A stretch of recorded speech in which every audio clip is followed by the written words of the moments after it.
I have concluded in my not so short life now, I suppose, that two of the main drivers for change, personal change, although I suppose I really mean by that spiritual change, however we may define that, the two great energies of transformation, as I like to call them, are sex and money. We might deal with the first one another time, but today I thought I would touch on money. What's your view on money? Have you got the Midas touch, where it's the main focus of attention, or of a measure of well-being, or place in the world? Either how much money you have, or how much money earning potential you have, or are actualizing. If you're in the American right-wing evangelists, you would refer to this as the prosperity gospel. If you're a Christian in other parts of the world, where you are grateful for a simple meal, I'm not sure what you would call that gospel. The deprivation gospel? I don't think so. One of the best meals I can remember thoroughly enjoying was a risotto of a tin of peas, rice and some mushrooms, I think, from the Co-op in Chapeltown outside Sheffield,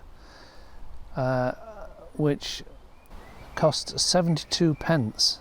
I know that because it was the last 72 pence I had access to in all the world.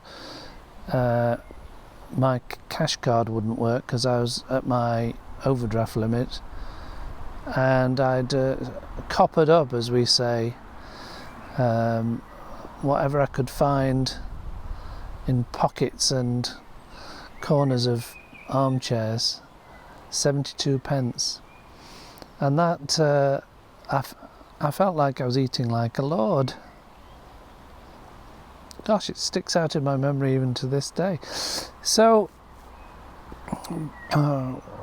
what is our attitude towards money, or what is money's attitude towards us? Is it neutral? Is money what we make of it? Are we what money makes of us? I think certainly our attitude to money does betray where our true values lie.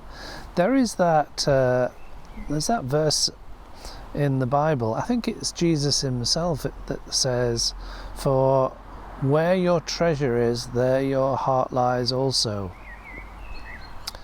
And we are bombarded, aren't we, all of us, with treasure messages, treasure maps of where to find our security or status or sense of well-being, a sense of a life well lived, but invariably in material well-being. I remember when I first landed in New Delhi airport and flagged down a taxi and asked him to take us to this particular hotel in New Delhi. And I said, "You do know where it is, don't you?" He said, yes. I said, "Well, please take us there. We're tired and hungry." No problem. On the way out of the airport car park, he stops at the blooming policeman and asks the policeman, does he know where this hotel is? Oh dear, India. You can't get enough. But in that taxi ride, I was really disappointed. On the side of the motorway or the ring road into the big city, there were giant advertising hoardings of a young professional Indian couple, but dressed in Western suit and posh, smart, professional dress, and so did the woman, with heavily laden with a watch and a necklace and earrings. And I thought, I haven't come to India just to find a faux America, or an old ancient culture chasing after the baubles of the new Western consumerism. That's not what I'd come to India for. As I said to anybody who bothered to ask why have I gone to India, I said to lose myself and find myself, but I only did half a job, and I did actually come back emaciated and nearly had a breakdown, I would say. I didn't realise it at the time, but I did only half a job. I lost myself in India. I did rebaptise myself, however, in the river Ganges, which everybody advised me against. We were in Varanasi, which is the dirtiest stretch of the holy river Ganga, where they burn the dead on the banks of the river and just chuck the remains in, and the oxen and the cattle do their shits and wheeze straight into the river. And as I waded in, not naked, but I was modest, had my underpants on, and as I waded in barefoot, and it oozed between my toes. Heaven knows what the mud was comprised of. Anyway, I did have 2 full litre bottles of fresh water to douse myself with after I dunked myself in the river, just to get the shitty muck out of your orifices, basically. I remember a nurse that I was with at the time thought she advised against it, and I have to say I was very lucky not to get Delhi belly or Varanasi belly or whatever you can get from the river there. But it struck me that of course there's both a lot of new money in India, but also a lot of very old-fashioned poverty. I felt much more comfortable in the countryside, actually, rather than the city. You could hire a bike for the day for something like, I don't know, 2 shillings. 2 shillings, I mean, I'm talking old empire money now, back in India, lording it over the locals. 2 shillings, my dear Malay. Just cycling around the villages, and everybody seemed so genuinely cheerful and happy with their life, and they had very little. I remember I stopped off at the side of a field where they were harvesting what looked like willow stalks.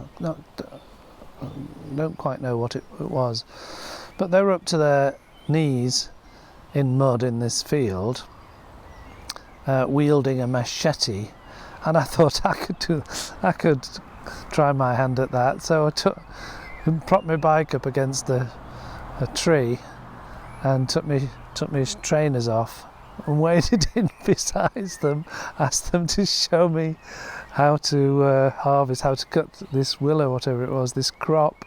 They were ever so pleased to see me, blooming tourist. But they were just so happy to share the time with me.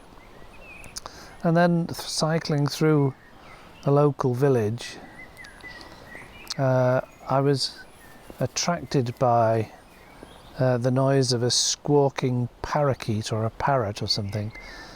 And I wandered into where this front room with just a flat mud floor, no carpet or anything, in this very simple dwelling, and there was a toothless old crone of a woman with a very cheerful smile, with this parrot, and at the bottom of the ramp there was a box of cards, an whole variety of colourful cards with different characters on them, and the parrot would come down from the it was a bit like actually a scaffold, walk down the ramp, tap its beak 3 times or whatever on the pile of cards, after you'd said a little prayer, of course, and crossed the old crone's palm with some silver, because a fortune telling, of course, that's what it was.